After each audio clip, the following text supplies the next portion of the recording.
Namaste, Namaskaram, Vanakkam, Namo Namaha, Jai Ganesha. Please visit our website at classicalyoga.org, and there is a donate button if you would like to help us out. Today's podcast, The Wisdom of the Vahanas. In the Hindu Yoga Dharma, we have many Vahanas, or animal vehicles.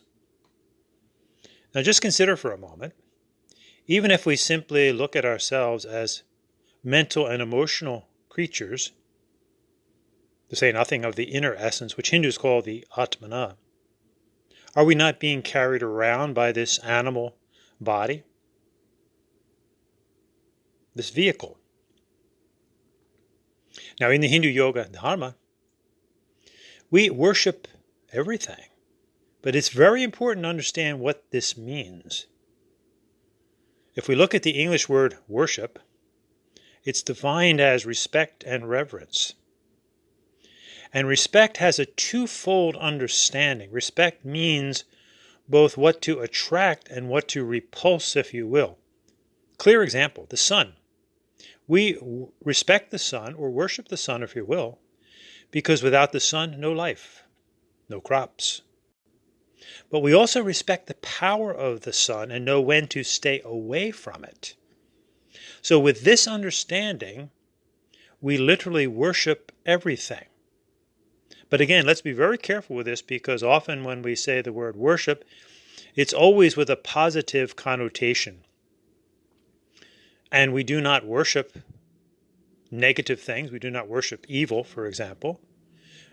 With the understanding of respect, we know to stay away from such things.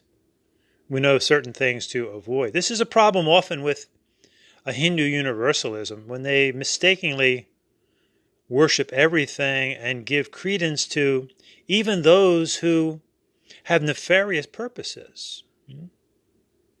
Hindus, for example, who incorporate Jesus into their worship, do not realize that it is the very motive of the Christians to not embrace Hinduism, but to actually eradicate it and absorb everything into Christianity.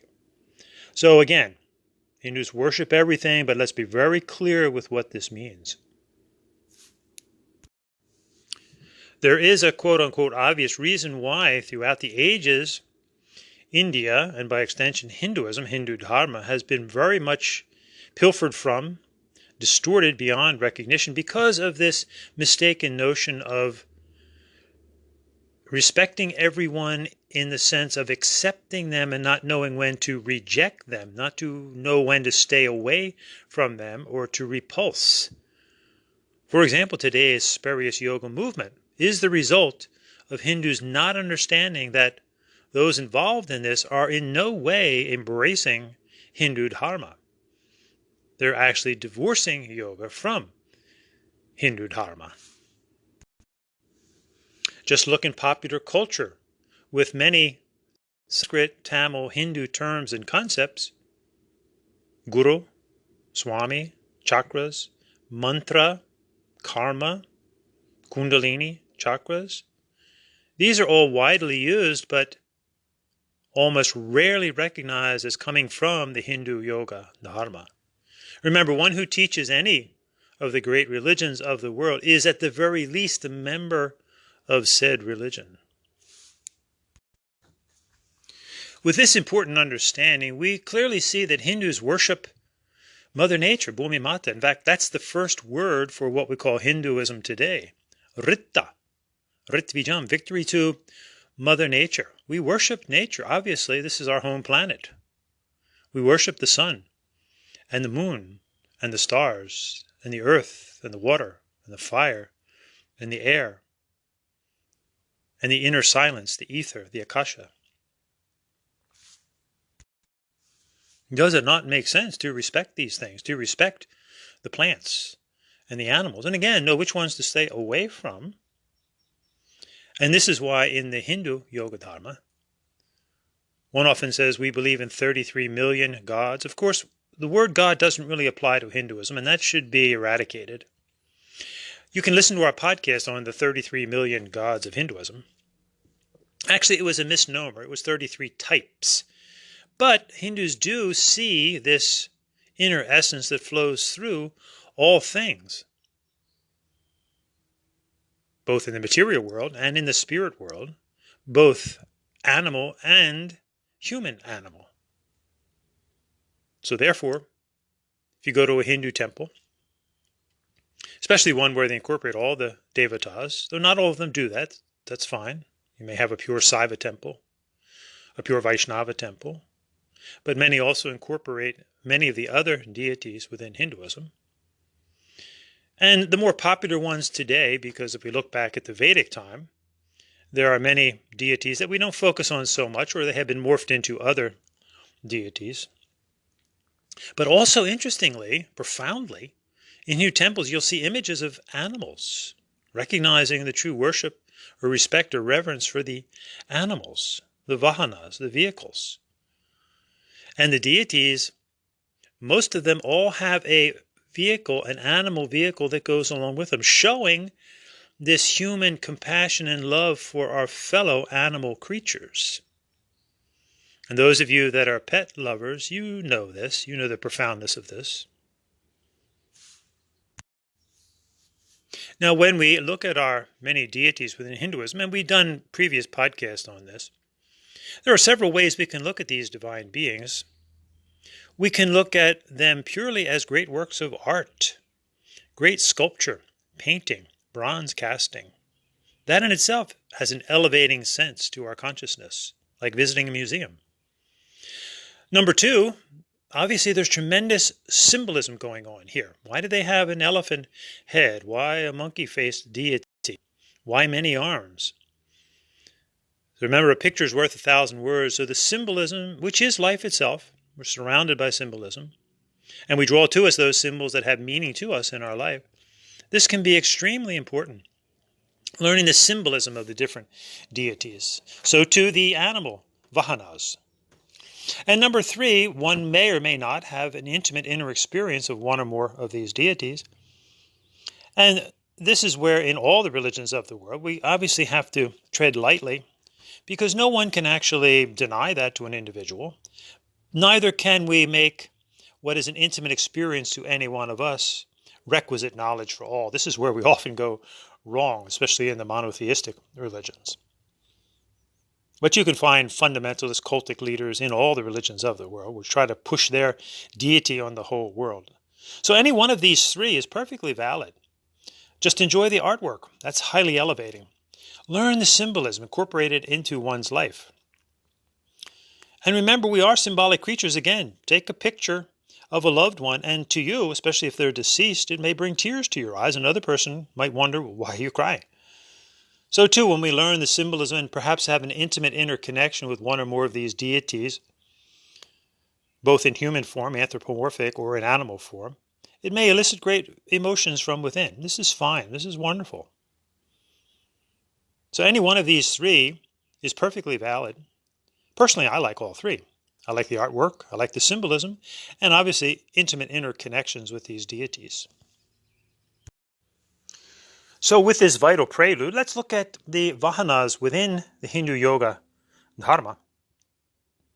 And some symbolism, and of course you as an individual may have other symbolism that is highly relevant to you. So of course as Hindus we always start with Mahaganapati, this huge being with the elephant head and the human body, reminding us, remember, that we are animal, human, and divine, just as he is too. His Vahana, his vehicle, is the humble mouse, Mushika. Very interesting. From the greatest to the smallest. To see the divinity in such a tiny little creature, the little mouse. And we need to pause a moment, and though we don't advocate testing on these little mices throughout history, right? Current history anyway, the medical field has used innumerable mice to test various products, to test medicines, perhaps surgical treatments on humans. And so obviously we're getting away from that now, but we have to bow to the great sacrifice that these little creatures have given to humanity. And remember, mice are different than rats. Mice will climb up high. They'll get up into your ceiling. Rats don't do that. They always stay down low. And mice are very swift, and they can easily get out of trouble. And there's an important symbolism here. Just like in the wearing of a mala or beads, which you can find in many religions, the thing that you don't see is the thread that holds all these individual beads of life together, if you will. That inner essence. So little Mushika is really reminding us that even though we may not realize our inner essence, which we Hindus call the Atmana, this divine inner essence of Satchidananda, love, light, and energy, Jyoti, Shakti, Ananda, Shanti. Even if we don't realize it's there, like the little mouse knows the house. If you live in a board house, especially in the tropics, they know the house better than you do. They have all their secret passageways, and they're working in there when you're asleep. There is a divinity within that knows us perhaps better than we know ourselves. Little Mushika. And actually, when you look at Mushika and all of our Vahanas, right, or most all of them, they're just staring directly at the deity, their loved one. There's a great interconnection there. And if we look at little Mushika, he actually epitomizes our classic Hindu yoga, religious, spiritual lifestyle, which starts with karma yoga. Mice work, work, work. So little Mushika is always working, that divine inner essence that's always working, karma yoga.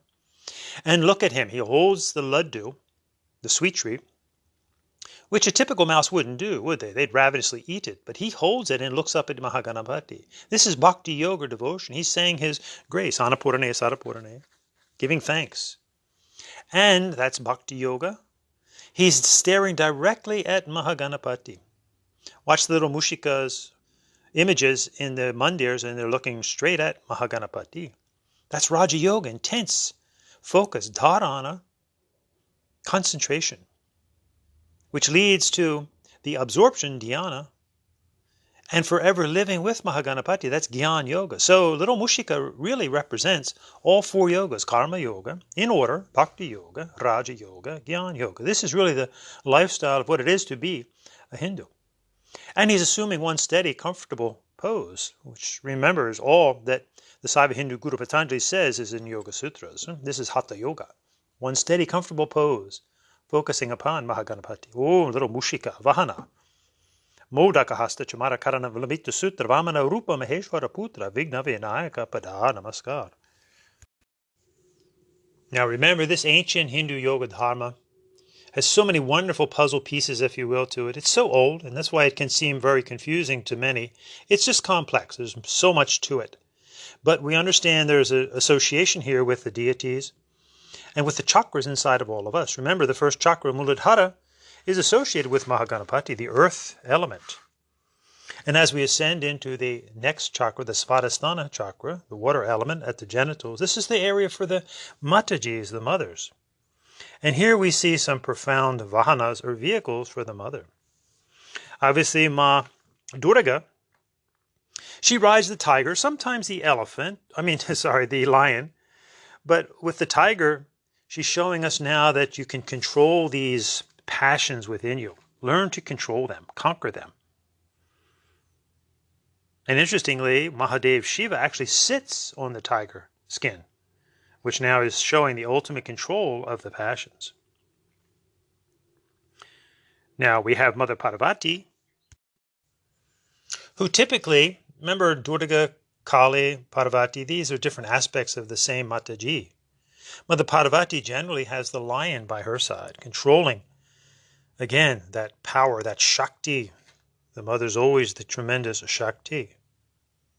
But as Meenakshi, the young Parvati Ma, the beautiful fish-eyed damsel Meenakshi, she has a parrot on her shoulder.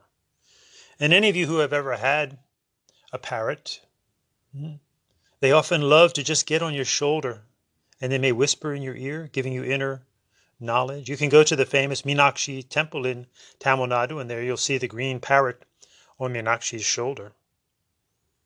Very affectionate creatures. They live long, get very attached to their humans.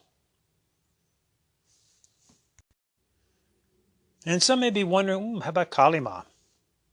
Well, Kali is often seen standing on Mahadev Shiva, in a sense her vehicle. In other words, understanding what Ma Kali is all about as the absolute, then it manifests or made manifest in the spirit world as Mahadev Shiva. Ma Kali is the photon, if you will, the non-visible light, which then becomes the light that is Mahadev Shiva. Now, if we look at Ma Lakshmi is sometimes seen with the elephant, and interestingly, sometimes an owl, Ulka. So, of course, we know the wisdom of the elephant and the staying power of the elephant, and the fact that elephants actually brought prosperity into India. They were the original heavy equipment, if you will. But look at the wisdom of the owl. Patience, intelligence, which is important that Ma Lakshmi often has the wealth coming out of her hand and holds on to the Amrita, remember, at her heart, the inner nectar of bliss. But as far as the material things in life, we need to let them grow slowly in a wise way, just like the wise owl. Then if we look at Ma Saraswati, the divine Mataji within Hinduism, arts, purity, culture, her vehicle is the regal Hamsa, the swan. And remember, Hamsa means I am that. Hamsa Soham, that I am. Representing the inner intelligence of Gyan Yoga, of Samadhi. And when you look at a swan sitting perhaps alone on a solitary lake, it's a beautiful image. The blue water, the pure whiteness of the swan, the regalness, the elegance and beauty. Truly an awe-inspiring Vahana. And as the counterpart to Saraswati, Ma Brahma also has Hamsa as his vehicle. Now, if we look to the youthful, loving warrior deities at the heart chakra, if you will, we see Moil the peacock, who's the Vahana of both Muruga, Skanda Muruga, and Krishna. And the peacock, again, another regal bird and a mystical bird. When the male peacock opens up its fan, all the mystical eyes of the peacock feathers, the mysticism of the heart chakra, of the experience of Atma Darshana, the goal for the Hindu. To see, to have insight into the inner essence of the Atmana. Which, interestingly, the peacock also can represent, and we often say that when a person is very egotistical, arrogant, they dance around like a peacock. So we transform that unrefined love, that egotistical love, that selfish love, that pompous love, into the no-hit, the pure experience of love, of the Atmana, the selfless love. In a way, the same Shakti, but very different, as we transform that selfish love into selfless love. Moil, the mystical peacock. And also Krishna has the cow, which Hindus revere, the female cow, Gau Matra. And we Hindus, of course, adore the female cow. And why?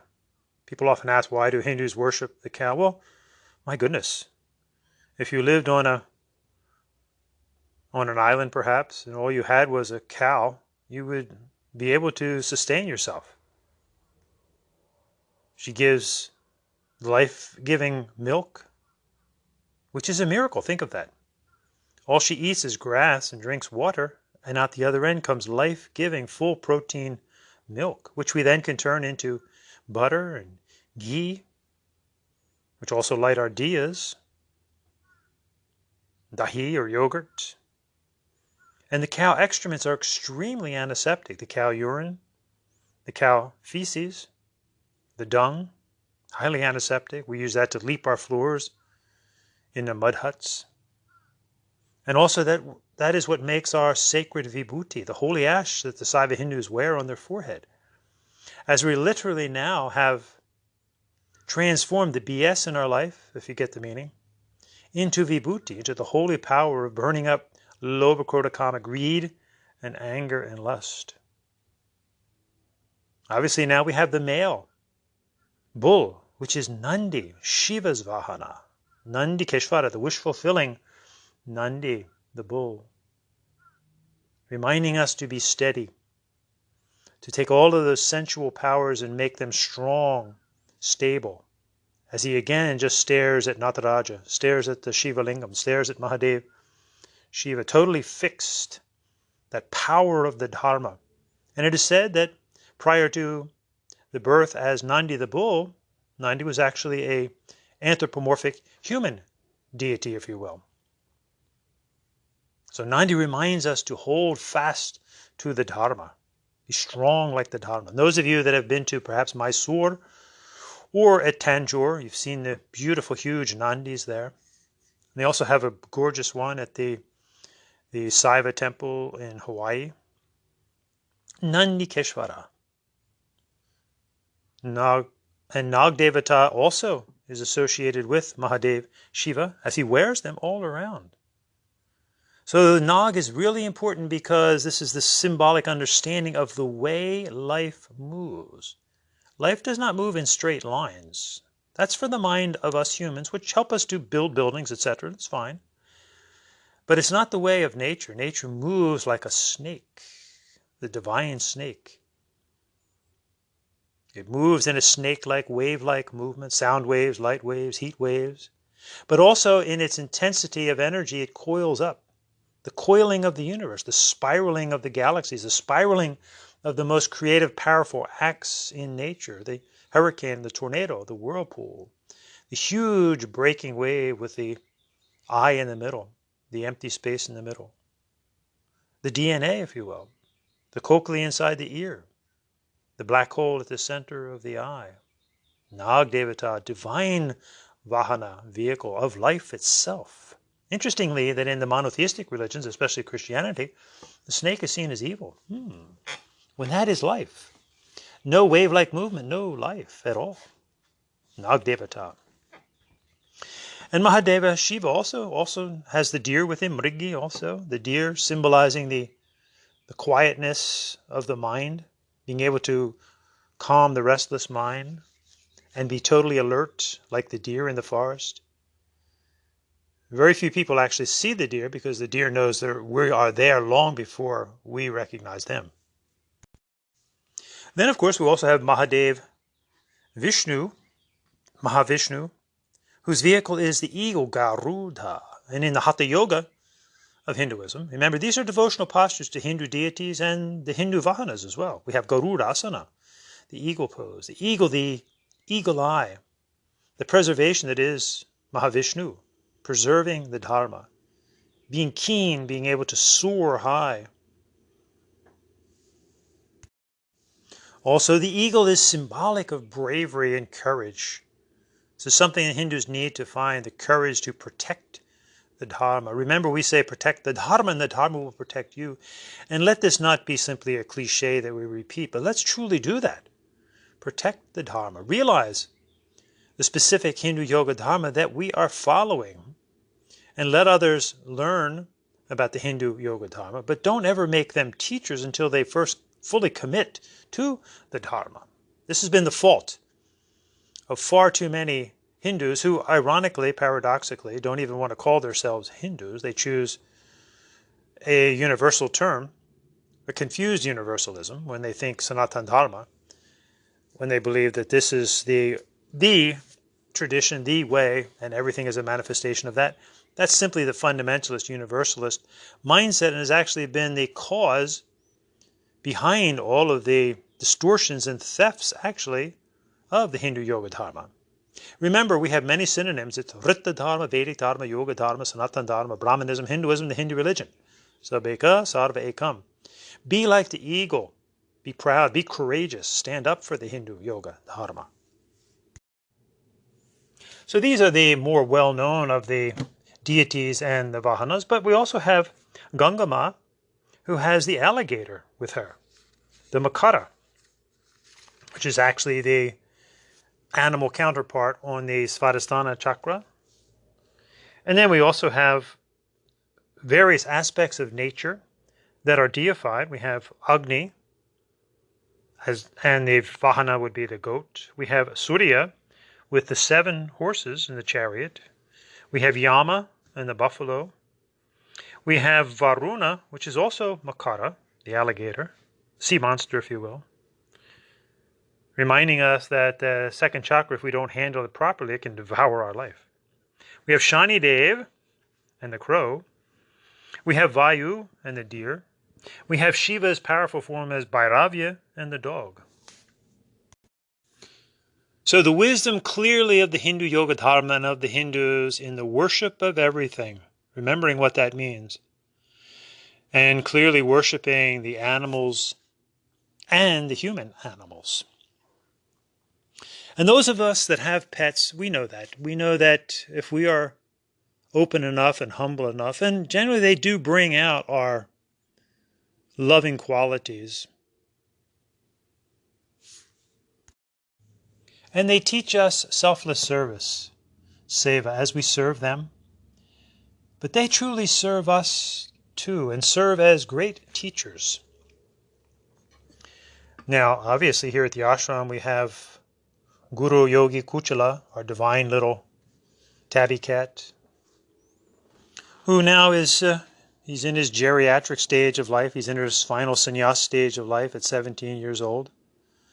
But he's really been a true yogi and a true guru to all of us here, especially to me, obviously. I've learned so much from him.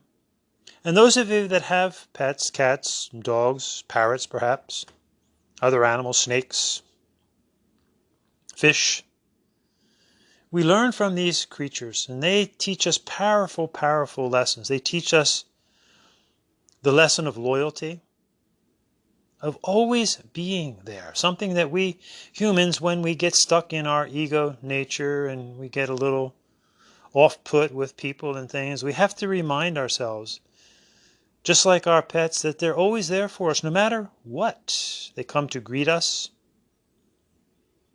Sometimes when we mistakenly are perhaps a little bit too aggressive with them, they will always come back. They have such a sense of forgiveness. They're teaching us powerful, powerful life lessons of being always accepting. And of course, we have the animals that sometimes can turn very vicious and violent, but often that's because of the way they have been treated, and they're just scared, they're afraid. If we treat them with love and kindness and compassion, they'll return that 100-fold. And all of you that have your pets know that. They bring out such a love and affection within all of us. And now, obviously, from personal experience with our ashram cat, Kuchala. And Kuchala, actually, that's a hot Indian spice, very typical in Trinidad, for example. But in Hindi, Kuch also means little. Kuchwala, little one. And we often humorously say, Kuch is pooch with a K for kitten. So little Kuchala has taught us so much about loyalty and kindness, and he's been treated with nothing but love ever since he's been here for 16 years, 24/7 at the ashram. Think of that. Think of the contentment of never really leaving the ashram. What a true yogi, more than any of us, never leaves the ashram. It's always here, living in the eternity of the moment, not getting bored. Could any of us do that? Never leave your home for 16 years? And be content with dry food and water and relish it every single day, not needing varied tastes in food, being totally content. Santoshima. Wow. They really are epitomized, the true yogis. Now, dogs can be a little more needy, obviously, but cats are very mystical creatures, and they've always been mystical in all cultures of the world. And obviously, little Kuchala has been a great guru to me. He loves his water, drinking water every day, reminding me too, and all of us, that we really need to drink a lot of water. And again, teaching the wisdom of compassion, contentment, focus, concentration. Watch the eyes of a cat when they're just looking out the window, focusing on Mother Nature. So let's look, for example, at one of the signs, or the 6 signs actually, of what it means to be wealthy as a Hindu. Remember the Shat Sampati, the 6-fold wealth? Santo, Danta, Uparatas, Tatikshuha, Samahitaha, Shraddhavito. Santo, peace. Danta, controlled. Uparatas, introspection. Tatikshuha, endurance. Samahitaha, concentration. Shraddhavito, full faith. Many of you can look at your animal Vahanas that live with you. And certainly when I look at Kuchi, he has epitomized what it is to be wealthy. He's been at peace, Santo. Fully controlled of himself. He's never once hissed, never bitten anyone, never slapped anyone with his paw. Danta. Totally introspective. Uparatas. Tremendous, tremendous endurance. The Tikshuha. Total concentration and focus. Samahitaha. And full faith in me. Full faith in life. Just living in the eternity of the moment, day after day. Shraddhavito. Wow. This is what it means to be wealthy. Dhanyavad. Kuchi. Guru Kuchi. Yogi Kuchala. I know all of you should thank your pets for what they've taught you, and hopefully you're getting the lessons. Let them teach you what it is to have full faith, to never give up, no matter what. Never means never. To be fully accepting, fully accommodating of those who come to you, never dismissing them. Let them help you conquer your lobha, krodha, kama, madha, moha, abhimana, avidya, asmita, your greed, anger, lust, pridefulness, delusion, fear, ignorance, and egoism. As we move on from untruth to truth, humbly admitting our lack of knowledge, as we move to an ever more enlightened state of being, and realizing the inner essence that flows through all things, animal and human animal. Om asato ma sadgamaya, tamaso ma jyotir gamaya, mrityorma amritam gamaya. And be like they are, at peace, peace, peace. Om shanti, shanti, shanti. And let's conclude with the all-important understanding of not only the specifics of the Hindu yoga dharma. Please do your Purva Paksha on the other religions of the world. And many of their beliefs are totally contrary to the Hindu beliefs. So be proud to be a Hindu, part of the Hindu family. And within the Hindu family, we basically have the 3 sampradayas, or sects, if you will. Saivism, Vaishnavism, Shaktiism. And remember, Harihara Ekarupa Gunashila. We want to look at ourselves as a united Hindu family, whether we're Saivas or Vaishnavas or Shaktites. And they have sub-sects within them as well. But basically it's the 3. Saiva, Vaishnava, Shakti, the 3. So let us live in harmony and follow the dharma and plant your yoga tree, because we all do, to one degree or another, the various Hindu yogas. And they're Hindu yogas: karma yoga, bhakti yoga, raja yoga, jnana yoga, hatha yoga, mantra yoga, japa yoga, nada yoga, nata yoga, kundalini yoga. So let's conclude with looking, for example, at the Saiva Hindu family and the Vahanas. We have Mushika, the mouse. We have the snake, Nag. And we have the peacock, Moil. So in the wild, the snake eats the mouse. And the peacock can actually kill the snake. But look here. We have the 3 getting along. Mushika, Moil, and Nag Devata. Reminding us that we need to exert every possible effort in keeping our families together.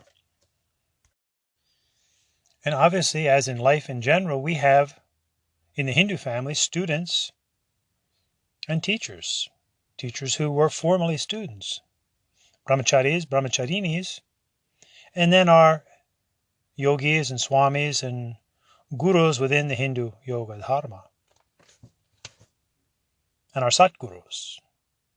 So remember, it's one thing to be a student, but to actually be a disciple, or specifically a chela, or shishya in Sanskrit, is an entirely different manner. It is the satguru's responsibility to their chelas, to their shishyas, to make them proactive warriors, never reactive cowards. And they will do everything within their power to make sure that they develop chelas and shishyas, because they must go on after the guru's gone. Develop chelas and shishyas that have an indomitable will, that never ever give up, and they will push them, test them to the limit, to see if they can get them to quit, to give up. So here again is where we learn from our Vahanas, from our animal friends, from our pets, to have 100% loyalty, 100% devotion, 100% of a virya, of a warrior spirit. Find that youthful, loving warrior within yourself, and you'll give yourself and the world the greatest gift of being fully established in the Hindu yoga dharma shraddha. Remember Mahadeva Shiva, he tested Ganesha thoroughly.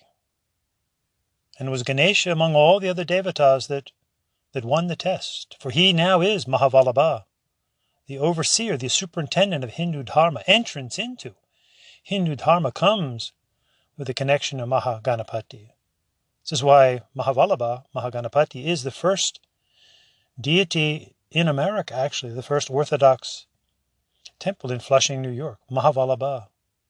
Ganesha, above all the other devatas, won the right through being severely tested, lost his head, to now be the overseer, the superintendent, the guardian of the Hindu yoga dharma. And of course, Mahadev severely tested Brahma when he lied and thought he was the creator of the universe. Again, fellow Hindus, this is why we do not worship God. The Anglo-Saxon term, which refers to a one male creator being, noun. No such being has ever proved to exist. Don't be led astray by this relatively recent term. Remember, as Hindus, you have innumerable Sanskrit, Tamil, Hindu terms and concepts that you should be using. Brahman, Ishvara, Ishvari, Mahadev, Mahadevi, Isana, Kumari, all beautiful Sanskrit, Tamil, Hindu terms, you see. So, leave God and Lord to Christianity, for the Christian will never say to thee, Kali, Durga, Krishna, Vishnu, Shiva bless thee. Can't you see this is not Christianity? You can love your Christian neighbors, but remember that their religion is very different than the Hindu dharma. Let them be, but you too, be a strong Hindu. So let us all take very seriously our role in the Hindu yoga dharma, one we have chosen, and be thoroughly inspired by Mahaganapati, the other devatas, and all of our Vahanas. Thank you all so much for the lessons, the inspiration that you have given to us. You are our gurus. Om Sahana Vavatu, Sahana Bhunaktu, Sahaviryam Karavavahe, Tejasvinavaditamastu, Ma Vidvishavahae, Om Shanti Shanti Shantihi. Stand up for the Hindu yoga dharma. Om Namaste, Namaskaram Vanakam, Namo Namaha, Jai Ganesha, Jai Hindu yoga dharma.